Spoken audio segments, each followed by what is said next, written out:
Good morning children.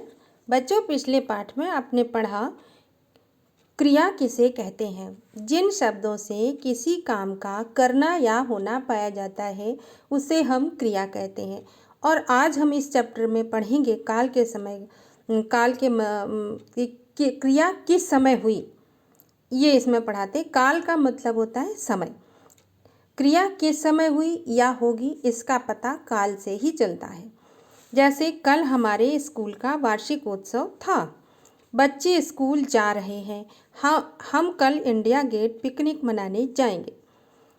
इन वाक्यों में यह स्पष्ट है कि सभी क्रियाएं एक से समय में नहीं होती। कुछ बीते हुए काल में होती हैं, कुछ चल रहे समय में होती हैं, तो कुछ आने वाले समय में होती हैं। कुछ क्रियाएं बच्चों बीते हुए समय में हो जाती हैं, कुछ क्रियाएं ऐसी होती हैं जो समय चल रहा है उसमें होती हैं, और कुछ क्रियाएं ऐसी होती हैं जो आने वाले समय में होंगी।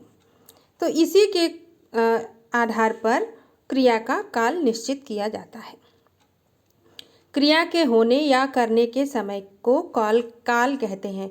इस तरह से हम काल की परिभाषा कह सकते हैं कि क्रिया के होने या करने के समय को काल कहते हैं। अर्थात जिस समय क्रिया होती है या की जाती है उसका जो समय होता है उसी को हम काल कहते हैं। ओके। काल के भेद: भूतकाल, वर्तमान काल और भविष्यत काल। भूतकाल: क्रिया के जिस रूप से बीते हुए समय में क्रिया का करना या होना प्रकट हो उसे भूतकाल कहलाता है। जिन शब्दों से ये पता चले कि क्रिया बीते हुए समय में हो चुकी है उसे हम भूतकाल कहते हैं। जैसे कल हमारे विद्यालय का वार्षिकोत्सव,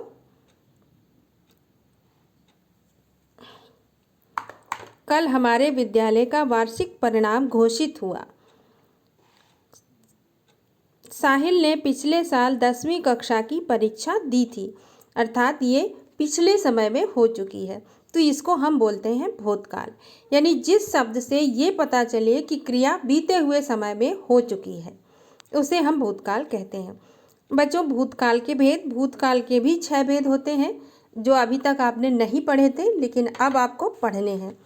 कौन कौन से? सामान्य भूत, आसन्न भूत, पूर्ण भूत, अपूर्ण भूत, संदिग्ध भूत और हेतुमत भूत।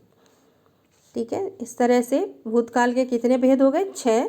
सामान्य भूत, आसन्न भूत, पूर्ण भूत, अपूर्ण भूत, संदिग्ध भूत और हेतुमत भूत। जैसे आपने इंग्लिश में भी पढ़े होंगे टेंस, वही चीज़ सेम इसमें भी है। प्रेजेंट परफेक्ट क्या इस तरह से होते हैं ना, इसमें भी वही है।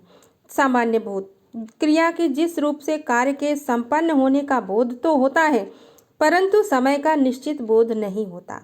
जैसे मैंने गाड़ी चलाई। अब आप इसमें देख रहे होंगे कि इसमें चलाई है, इसमें आपका समय पूरी तरह से निश्चित नहीं हो रहा है।